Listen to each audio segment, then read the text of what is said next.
Hello, hello. Good morning, everybody. It's your boy Brainsy, and welcome to another day of Workout Grind, day 45. It's a pretty special day today because, as you can see, it's a different setting. Because right now we are at the Philippines. Let's go. So I think about last week, I did say that I'm going to the Philippines, and yep, here I am now. I'm at Philippines. Right now I'm at our house at the top level. So as you can see, it's a bit scenic here. Bit of a nature thing going on. Lots of good stuff here. Really fresh air stuff. So yeah, I'm gonna work out here because a lot of the gym equipments are here. There's even a treadmill that I wanted to try, but it's fucking broken. Somebody chewed on the cable, as you can see. You can see it right there, as you can see like that. I think that just happened yesterday because I went up here. That did not happen, bro. Like, what the fuck? Anyways, I'm gonna work out. I'm just gonna get my earphones and I'm gonna drink my energy drink. Then I'm gonna get started. It's a pretty exciting day, as you can see. This is really cool stuff. It's been a while since I've been in the Philippines. It's like around a year, almost a year since I've been back here, and yeah, it's pretty exciting to see that I'm gonna work out here. I'm gonna use my old equipment. I have an old dumbbell here, and I just set it up to my my current weight thing. It was set up before as what was it? It was a 5 and 2.5, so that's like 7.5. And now I think it's 12.5 or something. As you can see, it's 14.5 kilos each in the thing right here, right? I don't know. Anyways, yeah, I'm just gonna get my earphones and I'm gonna start working out now.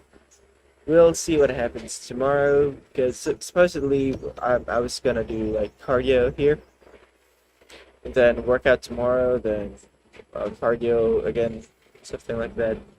But I'm gonna try to switch it up next time. Right now, I'm still not comfortable. This is my comfort setup. So yeah. Anyways, that's it. I'm just gonna get my earphones real quick.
Hoy,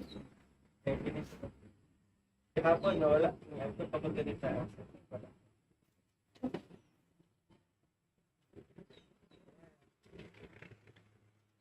pasasigil. Pwede pa ba tawag?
Kapon, napakabilis taas pa, wala pa na.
Hey guys, so real quick, I'm not gonna be doing this fast. I'm gonna fix this cable thing because apparently they need help or something. Whatever, whatever. But man, I don't want to do this.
Oh my god, how are you so hot?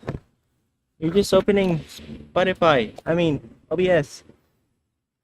Hi, Boyfie. Hi, Lab Lab. Hello.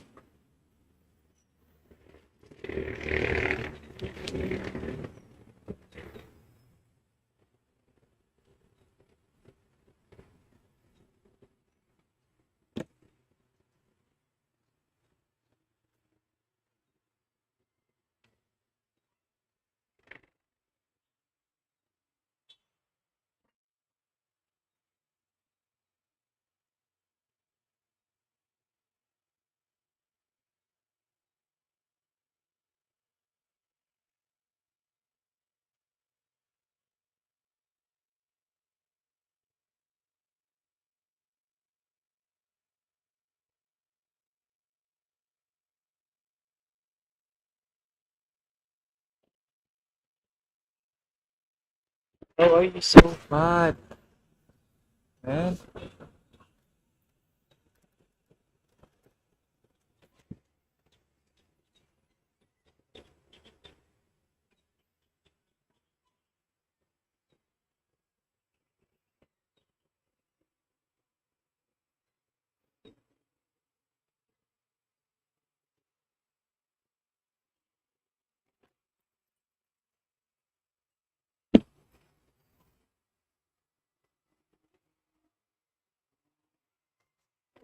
Anyways.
Start.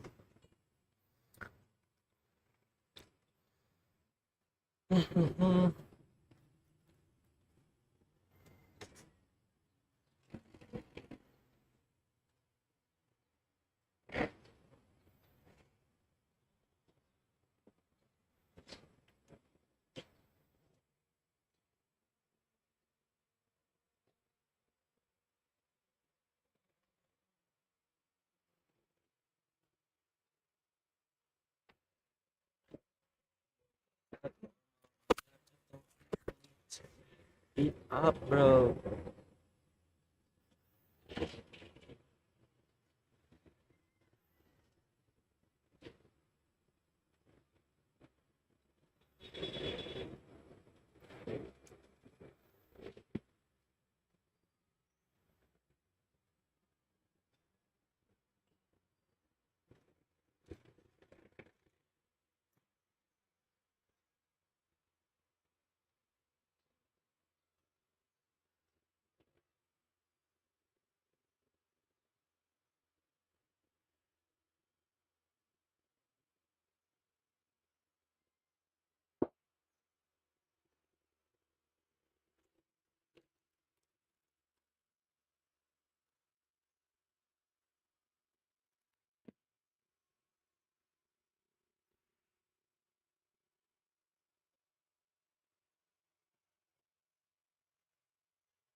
I'm trying to look for something to learn and to.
I find go bugs whenever I watch bugs before.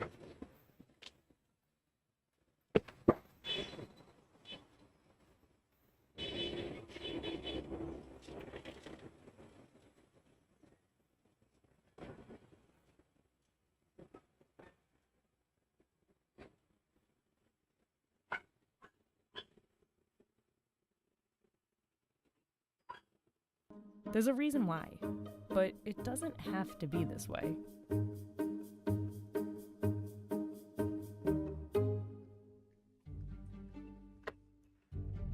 Menu curation can make or break a restaurant, because frankly, it's really hard to make money in this business. Profit margins for restaurants are not particularly high.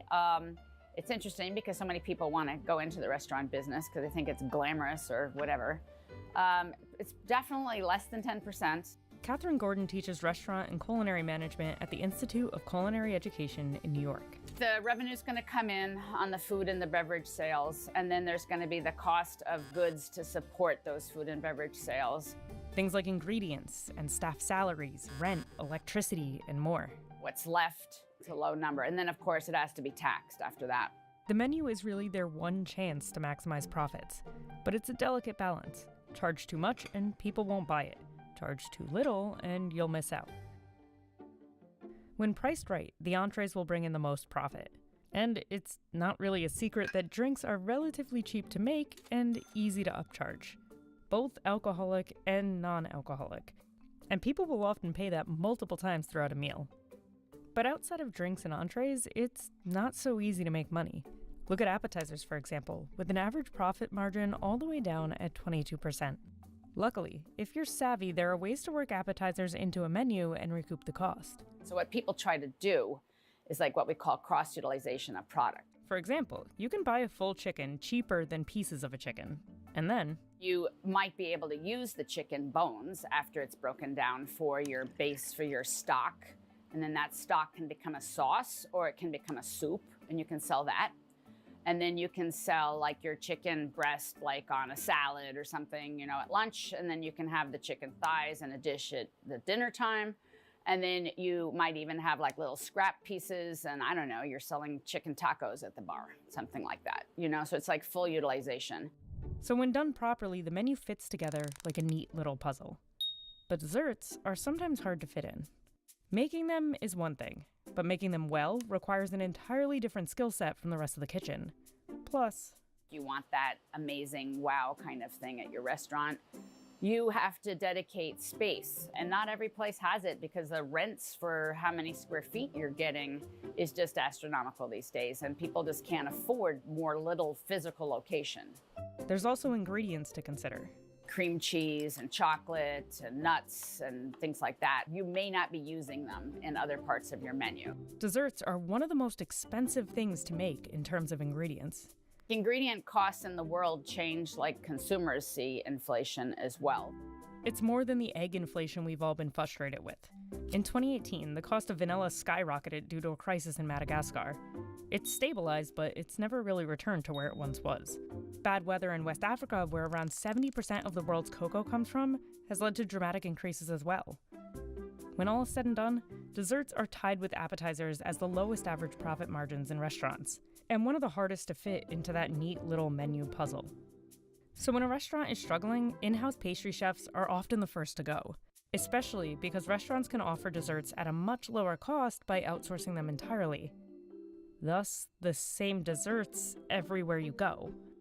But there is something about dessert these places are often missing: the marketability of the experience. Okay, but before we get into that, let's take a minute to talk about our sponsor, Bluehost.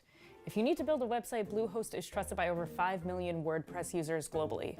And now, they even have an AI website builder that can design a custom look in seconds. No coding necessary. Simply type in the kind of website you want to build, and you'll instantly get a bunch of designs to choose from. You'll also get features like marketing and e-commerce tools to help you manage profit margins, which help grow and scale your business. Bluehost has no editorial influence on our work, but their support does make videos like this one possible. So if you're a content creator, blogger, or entrepreneur just getting started, check out the link below. Now from aesthetically pleasing websites, back to aesthetically pleasing foods. Recent data suggests there's a shift in how consumers are viewing desserts. When going out to eat, only 11% of boomers on average order dessert, compared to over 30% of Gen Z or millennial diners. At Bad Roman, an Italian restaurant in Manhattan, that number is much higher. It's close to 40% of our guests are ordering desserts. Chef Craig Koketsu and pastry chef Lucy Blanche helped create the restaurant's dessert menu. And part of the reason so many people are ordering from it is because they've tapped into the importance of marketability. You know, the saying is that people eat with their eyes first, and it's totally true, you know, so you want to capture them first visually. Chef Lucy's viral lemon cheesecake really captured people. I mean, it's a lemon cheesecake beautifully molded to be shaped like lemons, served on a lemon plate. It's even fun to eat since you're encouraged to crack the shell before diving in. And of course, it tastes amazing. It's very important to me that things look wonderful, but more than anything also that they taste amazing. I remember one of the team members that were at the table when we brought the dish out saying, well, this is a home run, and he was right. At the end of the day, the only way for a restaurant to really make money is to get people into seats. Viral hits like this can drive customers into a restaurant, and more customers can obviously turn more of a profit as they spend on entrees and drinks. But in order to get diners coming back again and again, chefs can't rely on one dish. The entire menu has to work together, and desserts have a unique opportunity. It's the last thing that the diner, you know, sort of like identifies with on the table. Everything will be memorable, but I feel like the last thing that they eat, it's always like that. What's gonna make it? You know, what's gonna make your entire meal?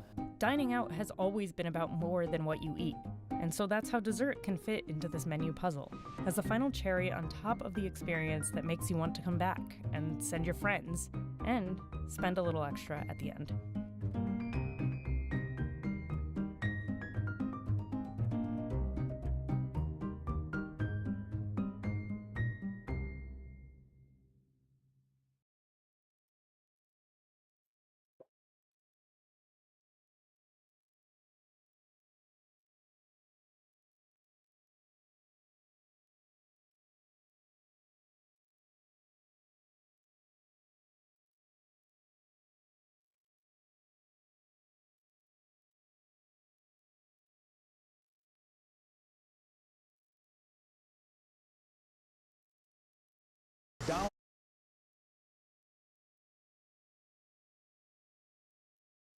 Donald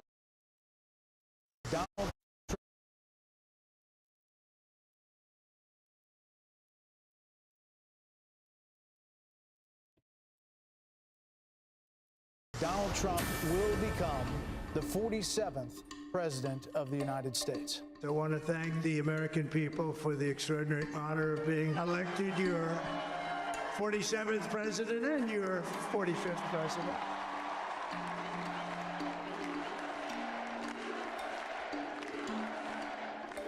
So I think we should start off by just saying what's happening, and then my big question is going to be, how should we be thinking about this?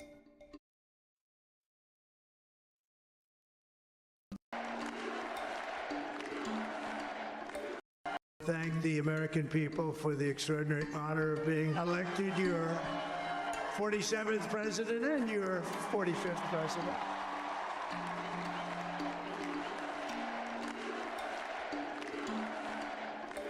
So I think we should start off by just saying what's happening, and then my big question is going to be, how should we be thinking about this? We now know that Donald Trump is returning to the White House. American voters have seen what Trump had to offer, and at least a critical mass of them decided they want to do the same thing again.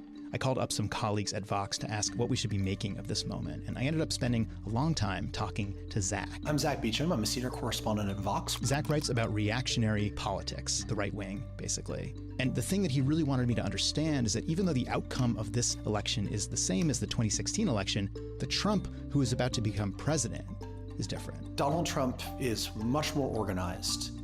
He knows what he's doing, has a series of distinct policy objectives that he's reiterated again and again. It will be in a lot of ways fundamentally different than what we all lived through 4 years ago.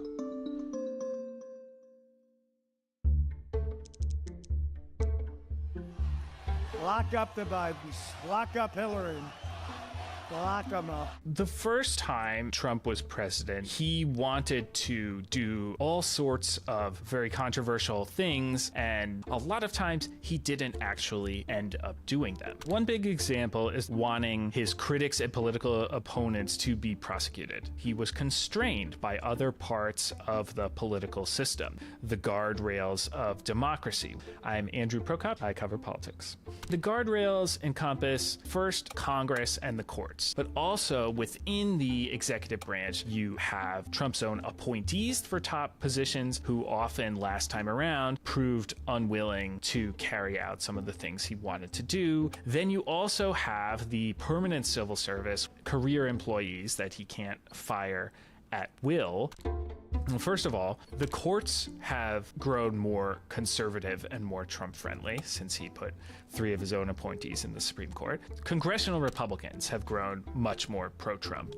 Trump and the people around him want hardcore MAGA true believers staffing the government who will not have these pesky qualms about legality or ethics or things like that. And regarding the civil service, Trump wants to use an executive order to reclassify thousands of people with civil service protections against firing as political appointees who he can fire, to then put in a lot of MAGA loyalists in their place instead. He's had 4 years to basically stew over, what he didn't get to do last time and what he would do differently if he was given another chance. And now he will seemingly get that chance. We're going to have the largest deportation in the history of our country. The mantra that Trump had on the border on 2016 was build the wall. That was his centerpiece of his immigration platform. That sort of changed over the course of his presidency, and increasingly he wanted to turn his attention not to the border, but to the interior of the US, the undocumented population here. I'm Nicole Norea, and I cover politics and immigration for Vox. Under Biden, there were record levels of people arriving on the border. We've seen those numbers come down significantly in 2024, but when Americans are polled, large portions of them say that they want mass deportations. They might be thinking about people being deported immediately after they arrive on the border, but that's not what Trump's contemplating. He's trying to go into communities across the US, and we're talking about people who have lived here, for years and decades. That would sort of involve huge investments in law enforcement and also the cooperation of local law enforcement agencies, which I'm not sure we would see necessarily in Democratic states, but let's say in states like Texas and Florida, certainly you might find law enforcement willing to cooperate with federal immigration authorities there. A landmark decision in American history as it relates to presidential power. When Trump initially took office, the median vote on the Supreme Court was a moderate conservative, someone who would draw the line somewhere. Then Trump appointed a third of the United States Supreme Court. I'm Ian Millhiser. I cover the Supreme Court at Vox. Trump v. United States is the decision that came down last July concerning Special Prosecutor Jack Smith's indictment of Trump for trying to steal the 2020 presidential election. Trump made this really outlandish argument that he could not be charged with a crime for any official acts he committed while president. Pretty much everyone thought that that argument was silly and ridiculous, and there was no chance that the court would ever adopt it. And then all 6 of the Republican justices adopted it. What that decision said, it said that Donald Trump is immune from criminal prosecution for crimes that he commits using the official powers of office. Trump is allowed to give any order he wants to the Department of Justice. The basic matter is just that anything he does can potentially be beyond the scope of the criminal justice process. More than 40,000 Palestinians killed since the October 7th Hamas massacre. Right now, the situation on the ground in Gaza is an extraordinary humanitarian crisis and a moral stain on the United States for enabling so much of this to happen. But it can always get worse. Trump has a blank check approach to Israel. He and his advisors don't believe in any of the even feeble restraints that the Biden administration had put on Israeli conduct. There are factions inside the Israeli government that have different visions of how to conduct the war. The extreme right on Netanyahu's flank, people like Bezalel Smotrich and Itamar Ben-Gvir, believe that Trump will let them do what they want based on what he said, what his advisors say, and what his political coalition at home wants. Are you on board with the way the IDF is taking the fight in Gaza? You've got to finish the problem. These people have a maximalist vision of what they want the war to be. Actually seizing and taking Gaza for Israel and returning to settlement, right, to rebuilding Israeli outposts, moving Israeli Jewish citizens in to make sure that its control over the area never slips. That would mean not just temporary eviction of Gazans from their homes and their cities, which would be bad enough. It would mean creating a massive permanent refugee population. Outside of Gaza, in the West Bank, we can only imagine. Previous American position has been you shall not under any circumstances annex parts of the West Bank. It would be Israel declaring, in essence, its willingness to rule over the Palestinians in perpetuity. What I do know for sure is that a Trump administration would do nothing to punish them for it. Okay, let's make this quick. I'm Adam. I produced this video. I think it is fair to say this is a historic moment. And one thing it shows is that we truly do not know what the future holds. In these next 4 years, journalism is going to be important. Things will be confusing. It will sometimes be a struggle to know exactly what you should be paying attention to. We would like to be a place that you come to have your biggest questions answered, whether on our YouTube channel, our podcasts, our newsletters, our website. Our reporters, like the ones that you have seen in this video, their job is to point you to what actually matters. If you believe in that mission, the best way you can support it is by becoming a Vox member. It supports all the work that we do at Vox, and honestly, it'll also probably just help us do more videos like this that are hopefully bringing you crucial information right when it is most valuable. You can do that at vox.com/memberships. Thanks. Trump declared he would veto a national abortion ban if he's reelected. Trump winning the presidency is not good for abortion rights. I mean, he's been out there claiming that he's the father of IVF, that he's going to be great for women's rights, but he surrounds himself with lots of people who absolutely, do not have that as their goal. I'm Rachel Cohen. I cover social policy at Vox, and I've been really focused on abortion rights for the last 2.5 years since Roe was overturned. Something that has been confusing for voters is that I don't think we're going to see a federal ban coming out of Congress. The biggest way that Trump could, I think, use his executive power to restrict abortion rights is to push for the enforcement of the Comstock Act on the federal level. The Comstock Act was this law passed in 1873, and among other things, it banned mailing anything associated with abortion. When the Supreme Court legalized abortion nationwide, the Comstock Act was rendered moot. It didn't matter anymore.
Congress never actually repealed it. Now that Roe has been overturned, you have a bunch of conservatives, including J.D. Vance, who are saying now is the time actually to enforce this zombie law that's been on the books for decades that people forgot about, and we should ban anything associated with abortion from being sent in the mail. So that could include not only abortion pills. Sorry guys,